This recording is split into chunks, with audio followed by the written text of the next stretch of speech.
I've been calling ICE for months on end. This week, they finally responded to my request to detain these criminals. Massive controversy is erupting at a Boston University in Massachusetts after the president of the BU College Republicans, Zach Siegel, revealed on Twitter that he is directly responsible for 9 car wash employees being arrested by ICE after he called them for months demanding their deportation. This story happened a few weeks ago, but there is an update since the initial revelation. Protests erupted across the university over the discovery, calling for Siegel to be punished for his actions.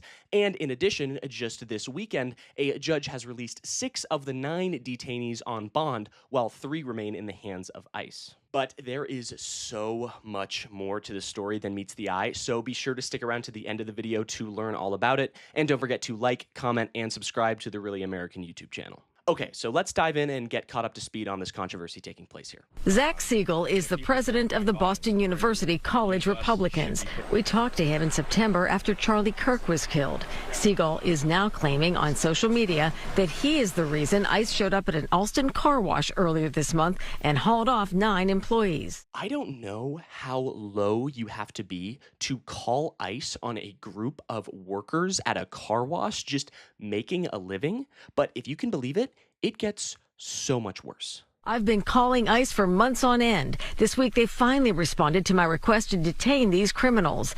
As someone who lives in the neighborhood, I've seen how American jobs are being given away to those with no right to be here. Pump up the numbers. Yuck, ew, gross. Pump up the numbers. Pump up the numbers? That is seriously what you're calling for after the Trump administration has been deporting migrants at record numbers for months on end, after splitting up families and ruining lives and creating panic and fear amongst the most marginalized communities in the country. You are calling to pump up the numbers? Ugh. A genuine disturbing lack of empathy and compassion coming from Siegel here, and not to mention the fact that the people he targeted committed the crime of working at a car wash, right? They are honest, hardworking people. I thought that conservatives wanted to go after the criminals, right? The violent criminals, the gangsters that are immigrants from other countries. But that isn't what's going on here at all, right? These are just workers, just like the rest of us, working at a car wash, honest living, good, honest, working people, and yet they're being targeted for months by this kid who goes to Boston University. And his argument is that they're taking away American jobs. Can he regurgitate the propaganda that has been spoon-fed to him even harder? There are plenty of jobs to go around, numbskull. And not that it matters, but many jobs like being, I don't know, a car wash employee or a gardener or a landscaper, cleaner, mechanic, cooks, these are all careers built on immigrant labor. This country falls apart without immigrants. I don't know if conservatives really realize this because a lot of those jobs are filled by immigrants, mostly because they are forced by capital owners to work these hard, lower-paying jobs at the fear of deportation, but also these people want to be here. Right? They have a genuine desire to work and live in America because they came here from another country, they followed the American dream, and they are here working to support their families. So someone working at a car wash probably wants to be here a whole lot more than this scumbag privileged kid whining about those workers in the first place. Todd Pomerleau is the attorney who represents the 9 detainees, 5 women and 4 men. It's frankly appalling to see somebody that's proud of destroying an entire family, an entire community. These people, all 9 of them, no criminal records at all, yet he's referring to them as criminals. Their attorney is right on the money here. They are not criminals.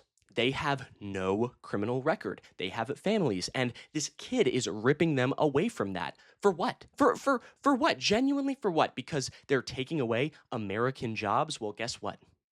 I have a news flash for you. Zach Siegel, the president of the College Republicans at Boston University, is from London. Yeah, he's from London. He was born here in America, but he has lived in London for the vast majority of his life, and now he wants to come to the States for education.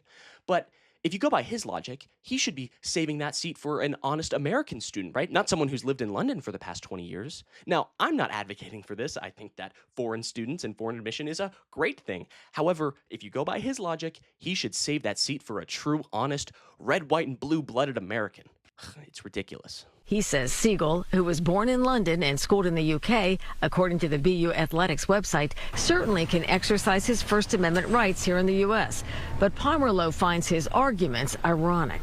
He's talked about how these jobs are being taken by 9 people working at a car wash. Well, he's taking up a college student seat who's from America by his same rationale. Pretty ironic, don't you think? But just wait, because if you can believe it, it gets even crazier. The 9 workers were detained on the morning of November 4th. Pomerleau says many of them do hold legal status and valid work permits that they were never given a chance to produce. They were grabbed and thrown in a van, never given any opportunity to explain who they were, where they're from. Many of those detained had legal status. What are we even doing here? They were legally here anyway. This was all for nothing. This is just the cherry on top of this ridiculous story. Whether they have their legal paperwork or not, to me at least, is irrelevant to the matter at hand. These people were working in the United States. They had no criminal record, and they were not harming anyone. They should be allowed to be here, in my perspective. But if you disagree with me, there can be a conversation to be had there. But these people had their legal work documents. So now what? What's the argument now? They were allowed to be here, they were working here, and just because maybe they were Hispanic or brown, this guy got scared because he's a racist bigot, so he called ICE on them for months. So, coming to the present day, as of this weekend, some of those detained were freed, and there has been protests erupting around Boston University over Zach Siegel himself and calls for the university to become a sanctuary campus. The Harvard Crimson, a student newspaper there, has reviewed the case and interviewed some of the students, one of which has called for disciplinary actions to be taken against Siegel, saying, quote, "To Zach specifically, I really hope that something comes out of this in terms of either a suspension or some sort of reformation for his schooling here." Students are not the only ones reacting to this information. Some of the reactions online, which have picked up a lot since the detainees have been released, have been pretty brutal. One Twitter user writing, "This racist loser was born and raised in London," which by his logic means he's illegally stealing an American citizen's spot at Boston University and should promptly, without due process,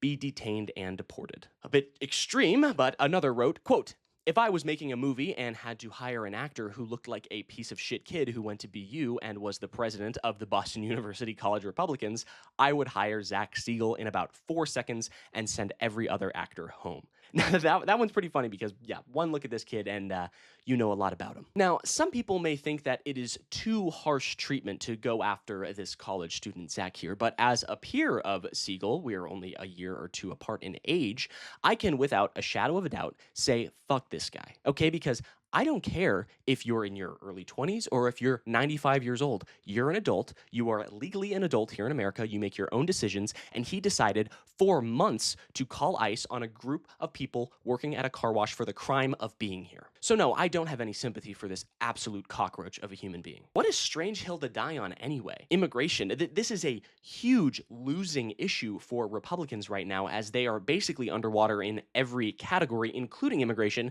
because they have been so brutal and extreme for the past 9 months. Look now at Donald Trump's net approval rating on immigration among Latinos. He is 38 points underwater. That is a 36-point shift, essentially, from where we were a year ago on immigration.